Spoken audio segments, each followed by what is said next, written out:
Bem-vindos e bem-vindas à Lei da Paridade. Cá estamos, todas as semanas, comigo, Adriana Cardoso, com Leonor Rosas e com Maria Castelo Branco. E ouviram bem, é um programa de comentário político feito por 3 mulheres jovens.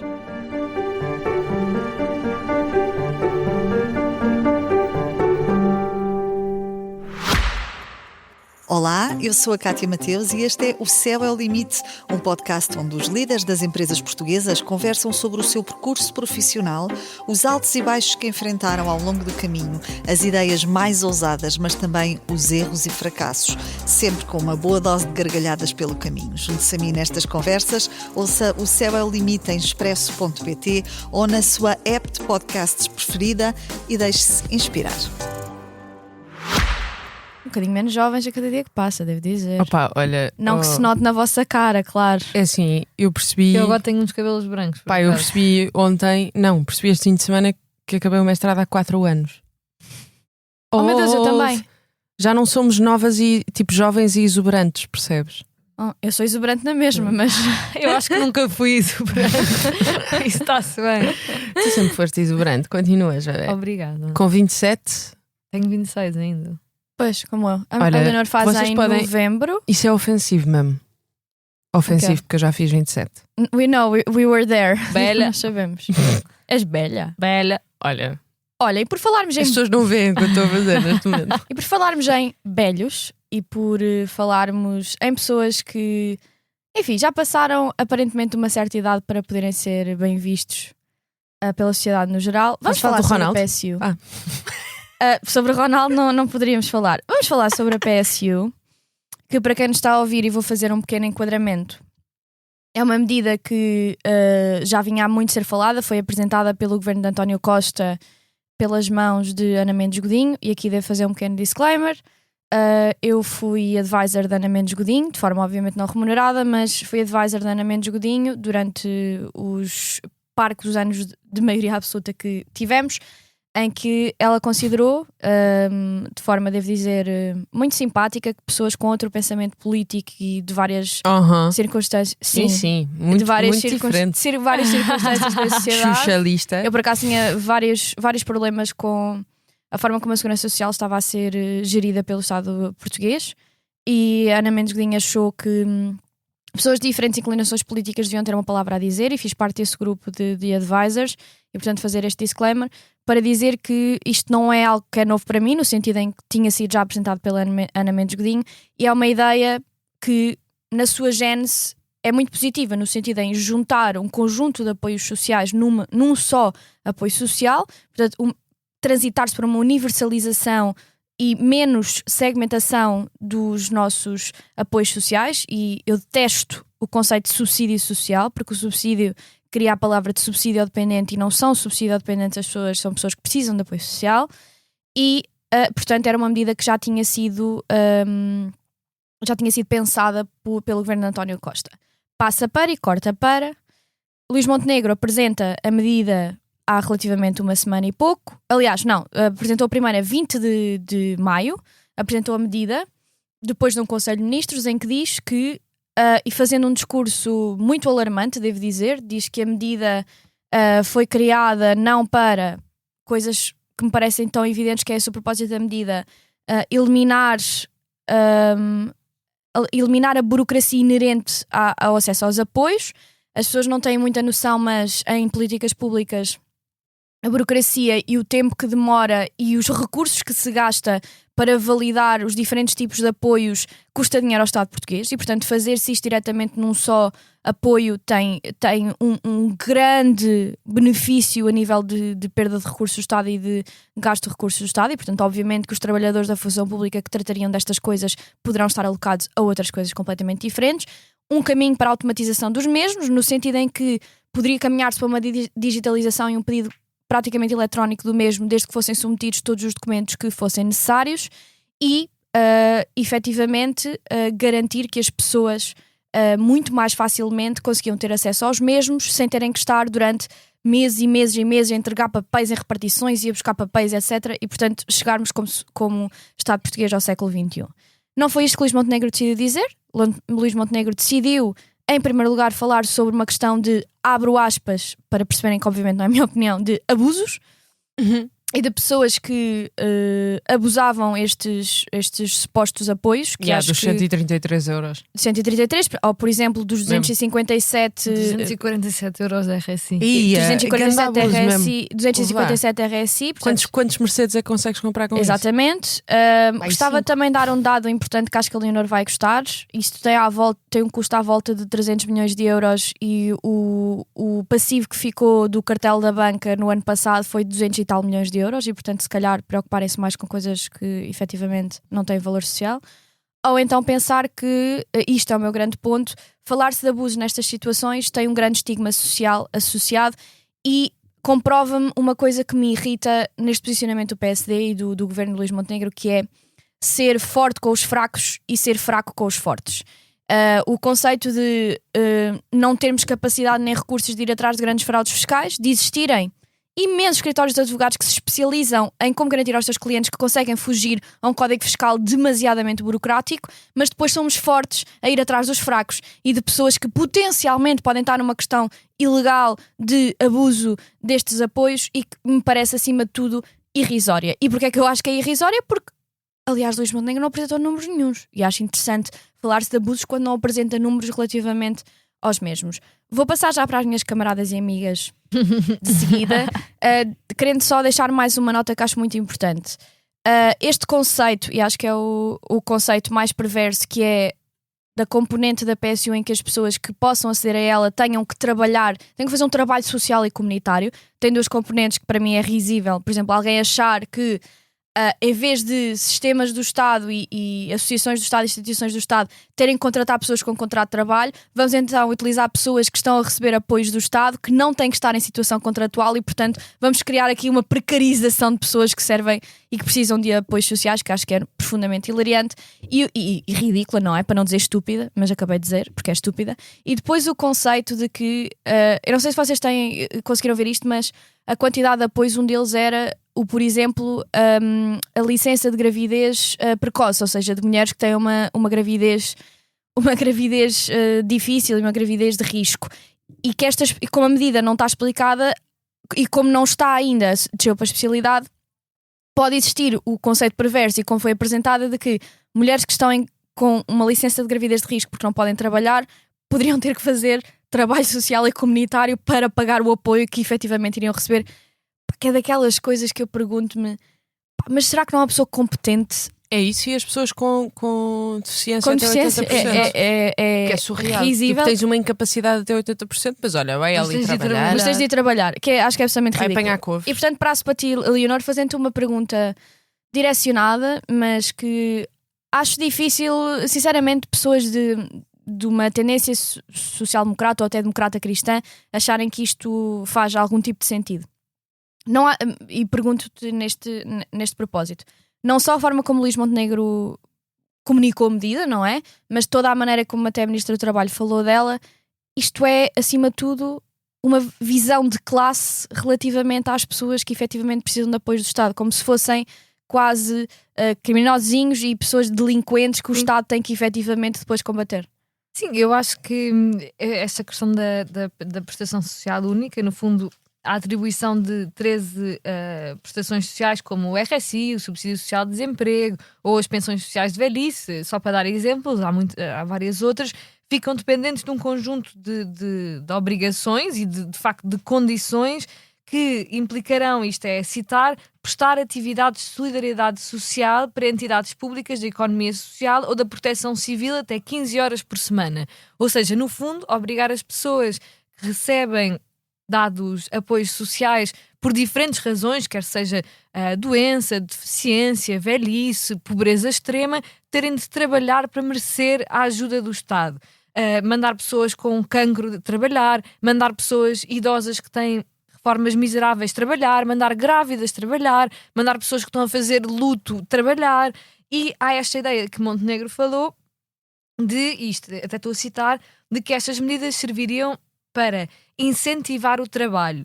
Ou seja, uma condição obrigatória para poder ter um dado apoio social ou a proteção que o Estado, que faz parte do contrato social que nós temos com o Estado, de proteger os mais fracos no momento de maior vulnerabilidade, ou seja, esta ideia de que existe uma rede garantida pelo Estado Social abaixo da qual ninguém cai, fica em risco. Ou seja, esta ideia deste contrato de que existe uma rede abaixo da qual o Estado não nos deixa cair, fica em risco, porque de repente nós só podemos ter essa rede se aceitarmos fazer X horas de trabalho gratuito, mesmo em casos em que as pessoas recebem aqueles apoios sociais porque não estão capazes de cumprir uma série de funções básicas da sua vida. Quanto mais terem de ir trabalhar em, sei lá o que, de proteção civil. Isto de incentivar o trabalho, não há um problema de falta de trabalho em Portugal, muito pelo contrário. Esta é uma política de ódio aos mais pobres, e desta ideia que é muito característica da ideologia desta fase neoliberal do capitalismo, de um ódio violento contra os mais pobres, da pobreza como indigência, da pobreza como crime, a pobreza como falha pessoal.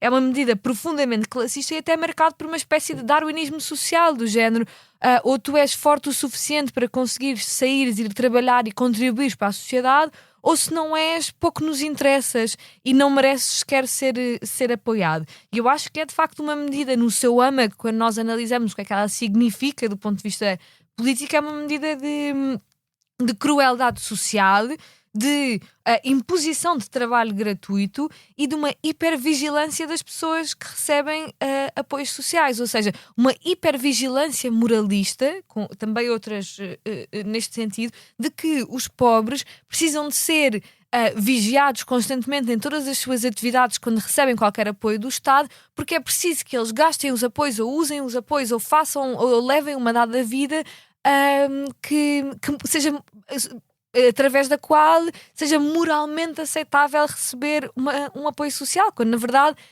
eu acho que dar um apoio social não dá ao Estado a permissão de pedir uma contrapartida, nem de pedir uma contrapartida, nem de julgar moralmente o que é que as pessoas fazem ou deixam de fazer com o apoio social que merecem.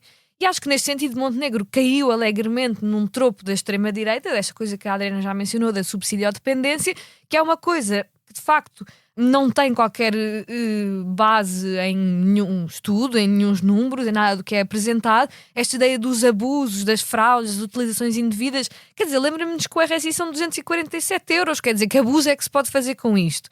E ademais, Portugal é dos países da Europa que menos gasta na proteção dos mais pobres. comparativamente com o PIB. Exato, portanto, esta narrativa é simplesmente uma mentira, quer dizer, não há nenhum fundamento. E depois, só duas coisas antes de terminar. Uma é que o Chega apanha a boleia desta proposta para tentar impor condições ainda mais gravosas no acesso às prestações sociais por parte de cidadãos estrangeiros, ou seja, esta coisa de que só poderiam começar a receber apoios sociais a partir, julgo eu, de 5 anos em Portugal a descontar para a Segurança Social. O que, de facto, significa que uma pessoa estrangeira que esteja a trabalhar em Portugal e que de repente se veja numa condição de extrema vulnerabilidade social não teria direito a apoios sociais, o que empurra as pessoas migrantes ainda mais para a exclusão social, ainda mais para a pobreza, e que é também uma medida que vem muito nesta ideia deste darwinismo social, de que ser pobre é um crime. Termino só dizendo que em Portugal mais de um terço, 35,1% das famílias que são constituídas por um adulto, ou seja, monoparentais, está em risco de pobreza. Um terço destas famílias. Quase 2 milhões de pessoas estão em risco de pobreza ou de exclusão social. E sem apoios sociais, sem estes apoios sociais que a extrema-direita e Luís Montenegro dizem que são tão abusados e alvos de fraude, sem estes apoios sociais, a taxa de pobreza em Portugal rondaria aos 40%. Nós não precisamos de incentivar o trabalho, como diz o Primeiro-Ministro. Nós precisamos de lutar contra a pobreza em que o nosso país vive, e viveria ainda mais se não existisse esta rede do Estado Social.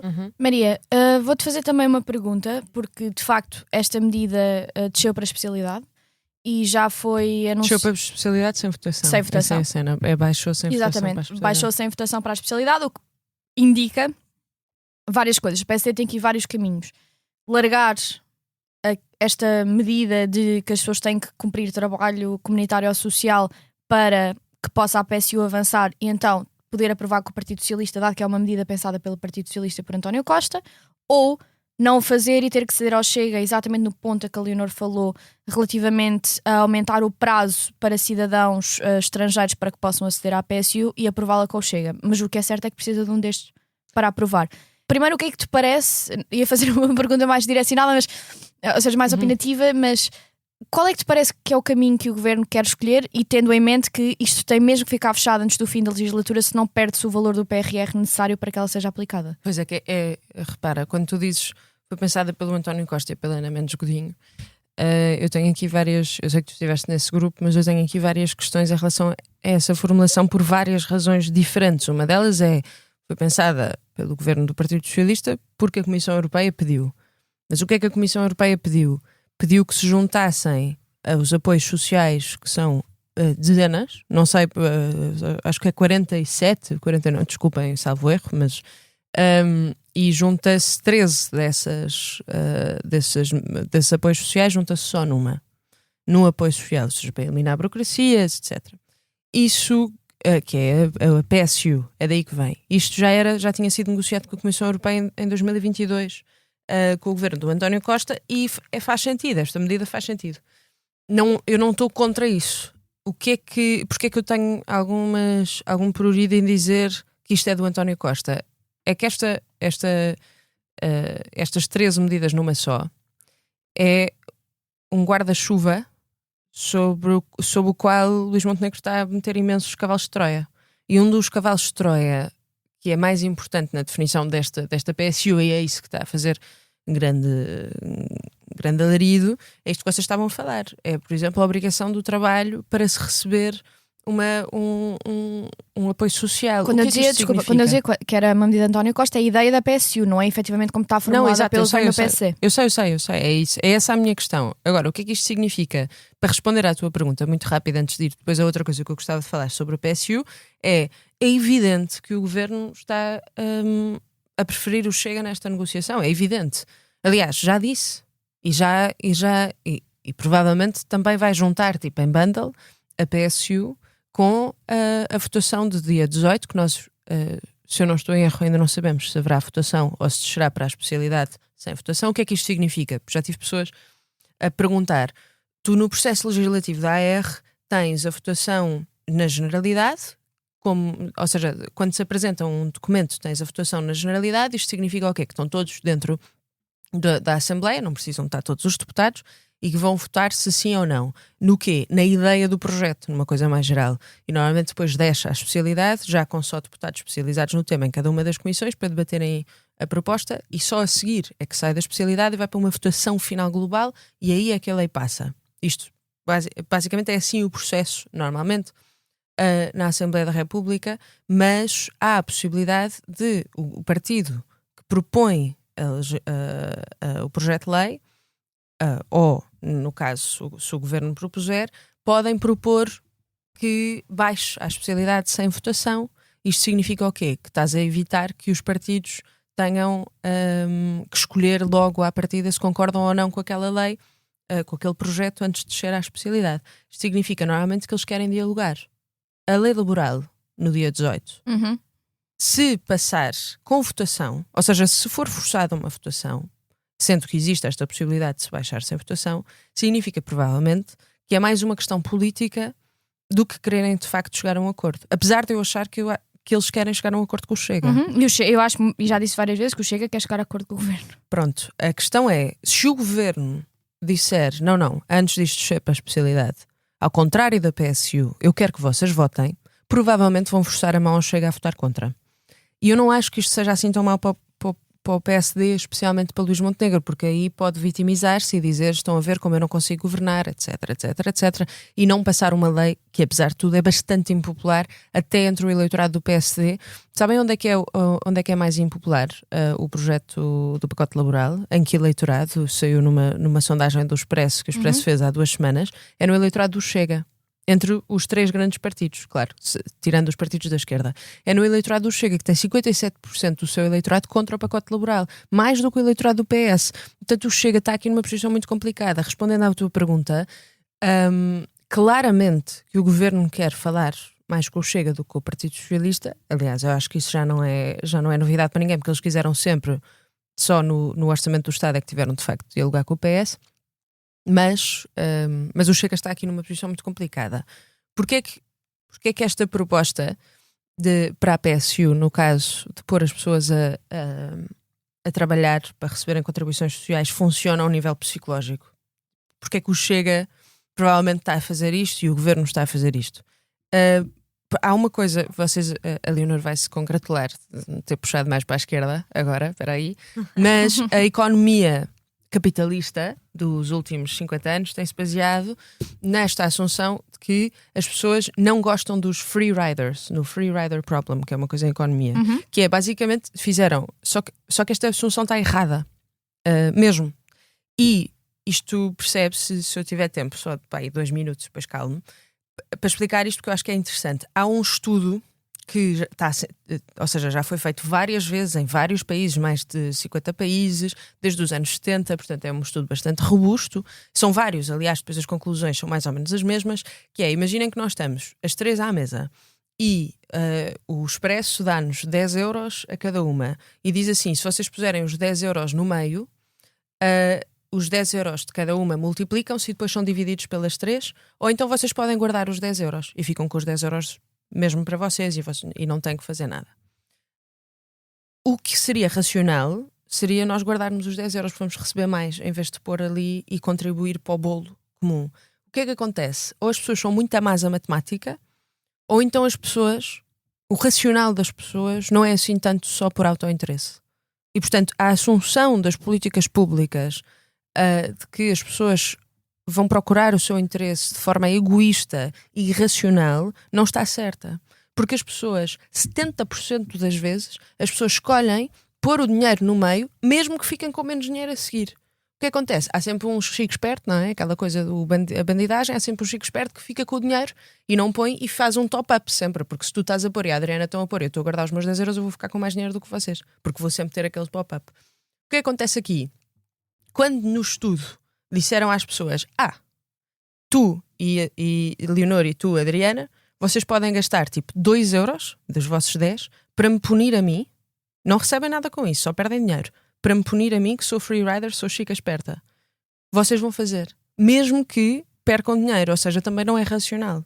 Também não estão a ir de acordo com o vosso autointeresse de uma forma tipo egoísta, porque vocês provavelmente cagariam na coisa e diriam tipo, estou-me a lixar, vou ficar com dinheiro, não vou perder dinheiro a punir outra pessoa. Isto quer dizer o quê também? Que as pessoas, quando lhes são dadas, ou seja, as pessoas contribuem quando não há sequer incentivos para contribuir, e as pessoas também vão punir quando não há incentivos para punir. Na verdade, mesmo que fiquem piores. O que é que eu quero dizer com isto? Que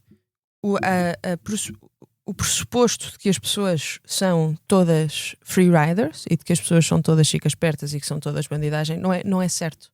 Não está certo. Aliás, normalmente é o contrário. Os estudos que foram feitos em 2023 em Inglaterra, onde eu estive agora este fim de semana e fiquei muito triste, fiquei com muitas saudades e muito nostálgica, os estudos que foram feitos em Inglaterra dizem que a lei laboral inglesa pune as pessoas que estão a receber o subsídio de desemprego e que não estão ativamente à procura de um emprego. Ou seja, tens uma punição por isso. Porquê? Porque assumem que a maior parte das pessoas vai fazer se não tiveres a punição. O que é que o Departamento do Trabalho descobriu? Que esta medida é altamente prejudicial. Que era muito melhor não haver esta medida, porque as pessoas vão procurar trabalho, não precisam desse incentivo, tipo desse batuque a dar-lhes palmadas no rabo para conseguirem ir à procura de trabalho. Porquê que é prejudicial? Porque as pessoas tendem depois a ficar em condições de maior precariedade. Ou saem do mercado de trabalho regulado, ou seja, vão para coisas debaixo da mesa, ou então aceitam trabalhos só por aceitar, mas são muito mal pagos, portanto desce o salário médio dessa pessoa e, portanto, esta medida não é boa. Esta punição, assumires que as pessoas são chicas espertas à partida, é muito sexy psicologicamente para o eleitorado, mas não é bom nem a short term, nem a médio term, nem a long term. E portanto, nós estamos aqui a fazer um erro tremendo. Isto para explicar, dei esta volta tipo a uma rotunda gigante do Algarve, para explicar que esta medida do governo nem sequer é racional do ponto de vista económico. É dos anos 70 e estão a tentar agradar ao Chega de uma forma hiper populista, que só vai fazer pior à economia. Portanto, Luís Montenegro congratulou-se com os números da economia na mensagem de Natal, a dizer vamos ser todos Cristiano Ronaldo, por favor não sejam como Cristiano Ronaldo, até porque eu não estou a aguardar muita coisa boa, já agora. Adriana, tu achas que que as pessoas estão a ouvir isto no dia do jogo? Achas que o Cristiano Ronaldo vai marcar? Não estão a ouvir isto no dia do jogo. Então, quarta-feira. Pois as pessoas estão a ouvir no dia do jogo, correto. Sim, eu estou a exatamente. torcer pela República Democrática do Congo. Pronto, ok, Leonor. É um dos meus objetos de estudo. O que a Bélgica fez à República Democrática do Congo. Vou Por acaso ter eu de percebo. torcer por eles. Por acaso eu percebo que Eles isso têm seja... um adepto que Eu costuma estava- estar nas bancadas. Agora não sei se foi permitido que se veste para a terrorista do Lumumba, que foi o A sério? líder da Não sabia. independência. Eu percebo que é tenha super escolhido. giro. Eu percebo que tenha escolhido esse objeto, dado que atuar é o colonialismo, sim. Mas tu estás. Estou por Portugal, óbvio, não é? Pronto, mas tu achas que o Ronaldo vai marcar ou não? Faz lá uma bet. Acho que é difícil. Não sei, porque o Ronaldo está a sair agora aos 45 minutos para as pessoas que nos estão a ouvir. Ele está a ser trocado a meio do jogo. Não, isso não foi Porquê que nada. isto está a tornar Nos um amiga- programa nos- de... nos- Não, nos- não nos foi amizades nada. Não foi nada. Eu vi no Já amigável- Amor. Oh, amor, mas no amigável com a, Está bem, com a mas foi no Nigéria não primeiro. foi. Foi no primeiro. E o No Martins amigável indicou. com a Nigéria foi tudo trocado menos ele. Pronto, no primeiro jogo. Porquê que isto está a ser um programa de comentário? Pronto, whatever. desportivo? Eu acho que. Porque o Montenegro quer que tu sejas o Ronaldo. Mas eu não percebes? quero ser o Ronaldo, eu Pronto, estou ok. fixe. Eu vou avançar este tema porque isto é um tema que nós não falamos entre nós. CR7. Pronto. Eu acho que vai ser. Eu tenho de ir fazer o meu story moralista a relembrar o que é que o Ronaldo disse sobre fazer sexo Olha, não consentido. Taga-me, por favor, e eu partilho também. Yeah. ok. Olha, a irmã do Ronaldo odeia-me já agora. Nós só para- sabemos que é Elma. Eu não sei se ela é Elma ou Nelma, eu não fazia ideia que Não, ela a existia Elma não é. sequer. Coitada da Nelma Serpa Pinto, é Elma. Ela é Elma.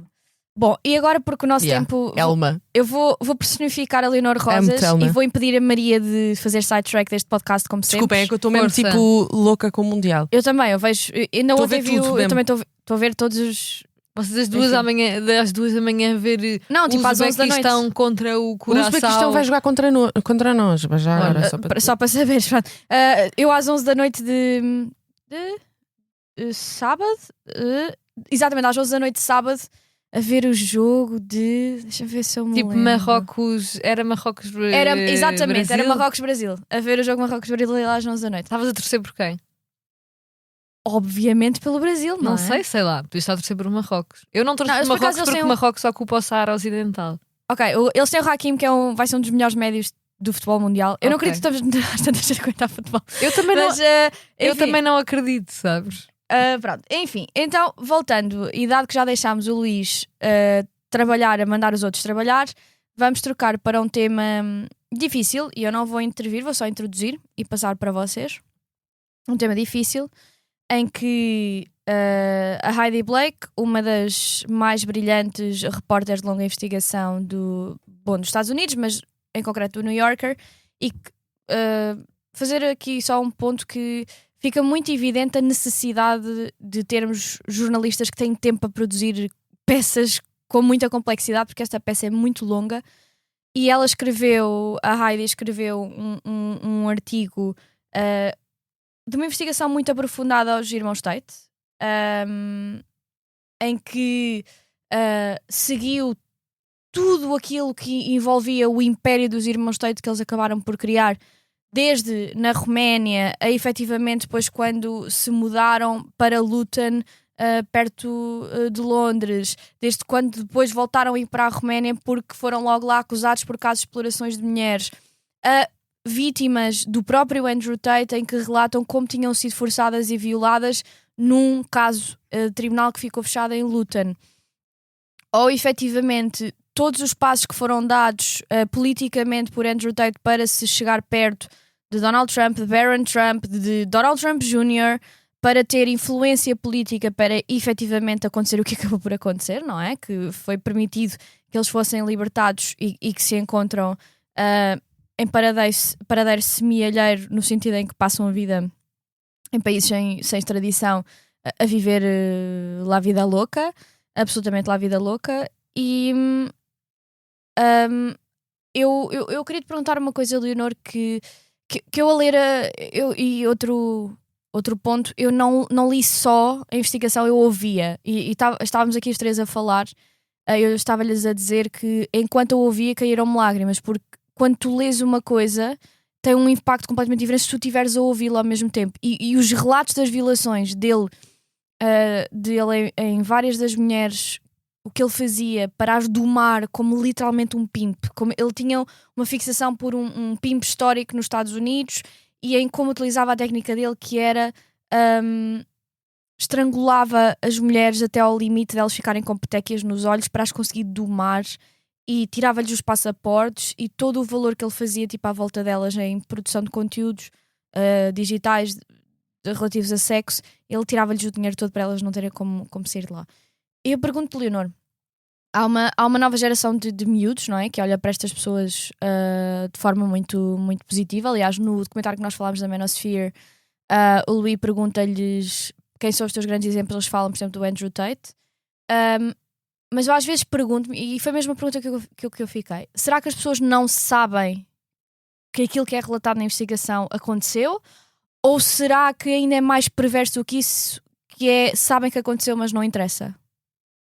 Eu não sei se sabem ou não, mas eu acho que há uma tendência destas figuras da extrema-direita para serem quase invioláveis, no sentido em que, por exemplo, também Donald Trump tem uma série de acusações contra ele, de várias coisas diferentes, e consegue sempre, tal como Andrew Tate diz, e outros, tal como os irmãos Tate dizem, que isto é a Matrix a atacá-los, que nada disto é verdade, que isto é um complô, que não sei o quê, que é a sociedade que está contra eles. Portanto, eu acho que até não sei se as pessoas acreditam ou não, mas eu acho que mais do que acreditarem ou não é o facto de que eles conseguem manipular a verdade e manipularem a percepção que as pessoas têm sobre o que é uma informação falsa ou não, em torno deles. E sobretudo, e aqui eu acho que a reportagem fala de muita coisa que nós já falámos aqui, que nós sabemos, nomeadamente ao nível do tráfico humano, tráfico sexual, das academias online dele, que no fundo algumas funcionam literalmente como esquemas de pirâmide, em que as pessoas ganham dinheiro na academia se chamarem mais pessoas para a academia, como esta coisa de como é que ele ensina a transformar uma mulher numa prostituta, a coisa de fingir o amor, de fazer sexo violento com ela de uma dada forma logo ao início para mostrar tipo quem manda, não sei o quê. Acho que para lá dessas coisas é interessante mencionar que, e eu acho que isso está nesta reportagem, que o slogan do Make Me a Sandwich, vai fazer-me uma sanduíche, que o Andrew Tate cunhou e reproduziu, era dito e foi reportado que depois do grande explosão de sucesso do Andrew Tate, muitos jovens em escola diziam vai-me fazer uma sanduíche às professoras, e que houve um aumento das agressões sexuais entre os seus seguidores. E acho que é interessante falar um bocadinho sobre sobre o que é que estes jovens, muitas vezes adolescentes, muitas vezes com menos de 16 anos, veem nas redes sociais. E tem havido um debate, aliás, em Inglaterra, e eu vou até mais focar-me nisso, porque acho que em geral a reportagem versa sobre muitos assuntos sobre os quais nós já falámos aqui. Em Inglaterra agora está a haver um debate muito grande, porque o governo de Keir Starmer anunciou em junho, ou seja, este mês, que pretende proibir o acesso de menores de 16 anos às principais redes sociais, como o TikTok, Snapchat, todas as coisas da Meta, o X, e etc. pôr um curfew. Exato. E esta medida deverá entrar em vigor em 2027 e é acompanhada por mecanismos obrigatórios e bastante rígidos de verificação de idade, sem ser só uma coisa para clicares a dizer sim, tenho 18 anos e pronto. E eu acho, pronto, eu na verdade não sei se esta opinião é exatamente consensual entre nós, ou enfim. E eu acho que na verdade esta é uma boa medida, apesar de ter visto muita gente a queixar-se, muitos jovens a dizerem que não iam conseguir falar com os amigos, isto e aquilo. A verdade é que as redes sociais se é verdade que se calhar há uns anos e ainda hoje, em algumas instâncias, são espaços em que as pessoas encontram amigos, encontram comunidades através das quais se sentem menos sozinhas, etc. A verdade é que todos os estudos e todas as reportagens e investigações acerca das redes sociais mais recentes mostram que os pais perderam em grande medida a capacidade de controlar o ambiente digital em que os filhos se mexem. A socialização dos mais novos e dos mais novos mesmos é feita maioritariamente a partir do mundo digital, e há uma partilha através de um algoritmo viciado pelo ódio de conteúdo machista, racista, homofóbico, que não é vigiado e que não é controlado e que entra pela vida das crianças e dos jovens adentro sem quaisquer barreiras. E depois acho que há também outras questões sobre ansiedade, depressão, ciberbullying, pressão sobre a imagem. As raparigas, hoje em dia, há crianças quase que tipo pré-adolescentes a maquilharem-se, a fazerem danças e a comprarem produtos como se fossem adultas por causa do acesso que têm sem filtro às redes sociais. Ou também a capacidade de interação com os outros, de capacidade de imaginação, de estar só quieto no teu quarto a pensar numa coisa, estás a ler um livro, estás a ver um filme, estás a ver um vídeo que tenha mais do que 30 segundos, quer dizer, e acho que sinto que cada vez mais sou tendencialmente a favor deste tipo de medidas que restringem o acesso dos mais jovens às redes sociais, porque acho que senão vem aí uma sociedade e uma geração completamente distópica e que não foi controlada de nenhuma forma a que é que eles tinham acesso. Maria, sem pergunta, porque temos mesmo muito pouco tempo, os teus 2 cents sobre o tema. Olha, subscrevo em relação a Andrew Tate, mas eu vou só dizer uma coisa muito rápida, até porque já gastei imenso tempo na outra ronda, mas eu sou completamente contra o Ben. Discordo mesmo, completamente, porque há um artigo muito interessante do Economist sobre isso, sobre as consequências nefastas de banir as redes sociais para os miúdos de 16 anos, apesar de concordar com tudo o que a Leonor disse sobre os efeitos maus das redes sociais. Não acho mesmo que seja a banir as redes sociais para menores de 16 anos que consegues resolver o problema. O problema é muito mais profundo do que isso, porque hoje em dia está bem bans, mas há VPNs, está bem bans, e havendo VPNs a seguir, os miúdos vão ter acesso à mesma a esse tipo de conteúdos. Podes dificultar, sim, mas o problema é quando os miúdos tiverem acesso a esse tipo de conteúdos, com quem é que eles vão falar a seguir, sabendo que estão a fazer uma coisa que é imprópria, ilegal, ou seja, com quem? Tu vais perder o acesso aos miúdos de 14, 13, 15 anos que vão continuar a aceder à internet, que vão continuar a aceder a essas plataformas, que vão estar ainda mais sozinhos e ainda mais isolados, porque de repente tu estás a banir e de repente não controlas. Aliás, eu sou muito contra a proibição no geral. Eu acho que é a mesma coisa quando tu proíbes, quando criminalizas as drogas, o consumo das drogas. Na verdade, porque eu não sou a favor de todos, sou mesmo a favor da despenalização completa do consumo de drogas por causa disto, porque tu perdes o controle.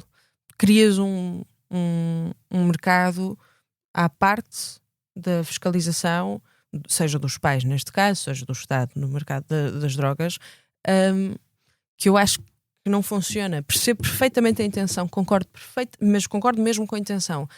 Acho que vai piorar. Bom, eu teria muitas coisas a dizer, especialmente com o exemplo que tu deste ainda há pouco, mas não vou porque o nosso tempo chegou mais uma vez ao fim, mas não antes de nós vos passarmos as nossas sugestões para a semana, sugestões culturais. Eu vou começar já com a minha, de forma muito rápida, que é um livro do Patrick Ryan, que chama-se Os Dias, que eu li na praia, numa tarde e pouco, e o livro é fabuloso. É um livro que passa a pente a história de várias pessoas que depois acaba por englobar 2 famílias, numa altura em que passa um período histórico em que o draft para irem para combater na guerra, por exemplo, do Vietnã, é um dos tempos que se passa no livro, e portanto é basicamente um encapsular de 40, 50 anos de história muito rica americana, o impacto que teve nas comunidades, especialmente nas comunidades de classe média baixa, classe média alta,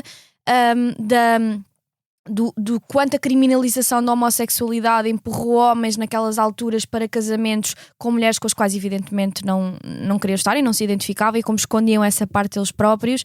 E acho que é mesmo um livro sociologicamente muito bonito para pensar nos Estados Unidos que já existiram, e como até em certo aspecto é um ponto que é passado no livro, enquanto está a acontecer toda a situação do Emmett Till, quando depois acaba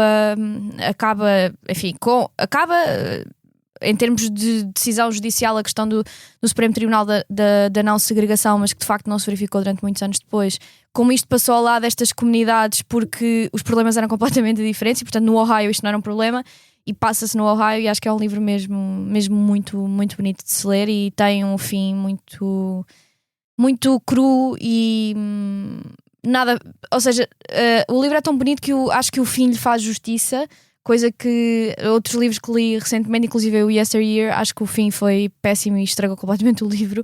Acho que este livro teve um fim que eu gostei muito. Leonor? Eu recomendo, na verdade é uma recomendação ligeiramente egocêntrica. Eu recomendo que vão assistir no dia 18 de junho, que é na quinta-feira, ou seja, no dia a seguir a vocês ouvirem isto, às 19 horas, no Teatro São Luís. Vai estar cá o escritor Edouard Louis, eu já falei aqui muitas vezes dele, o escritor francês, ele é um dos meus escritores favoritos. E eu vou ter o enorme privilégio, estou muito excitada, é muito fangirling. É muito incrível, por acaso eu lá estar, de ter uma conversa com ele.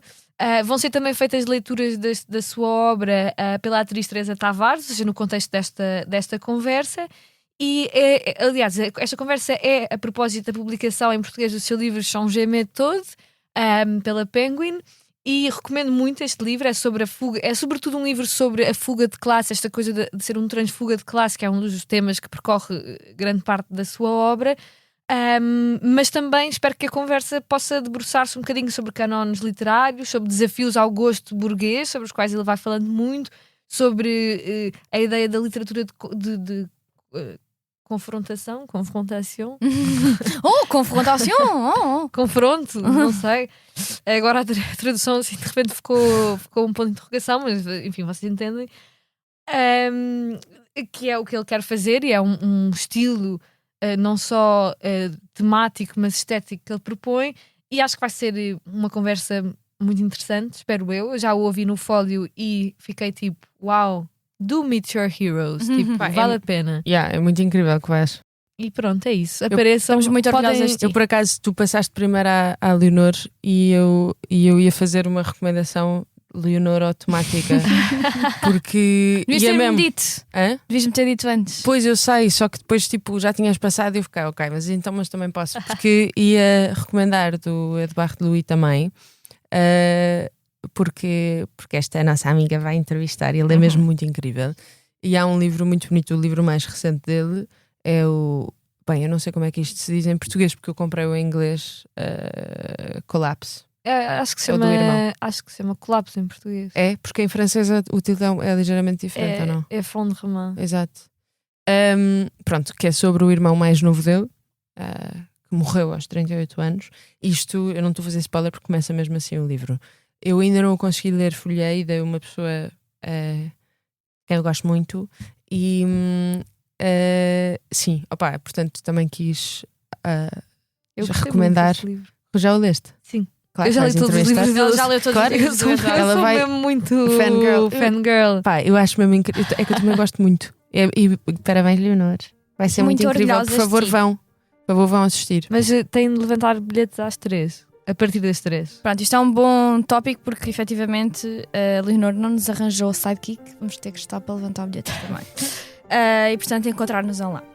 E assim, chegámos ao fim de mais um Lei da Paridade, um programa de comentário político semanal. E como sempre, podem ouvir-nos nas habituais plataformas de podcast e no site do Expresso. Até à próxima semana.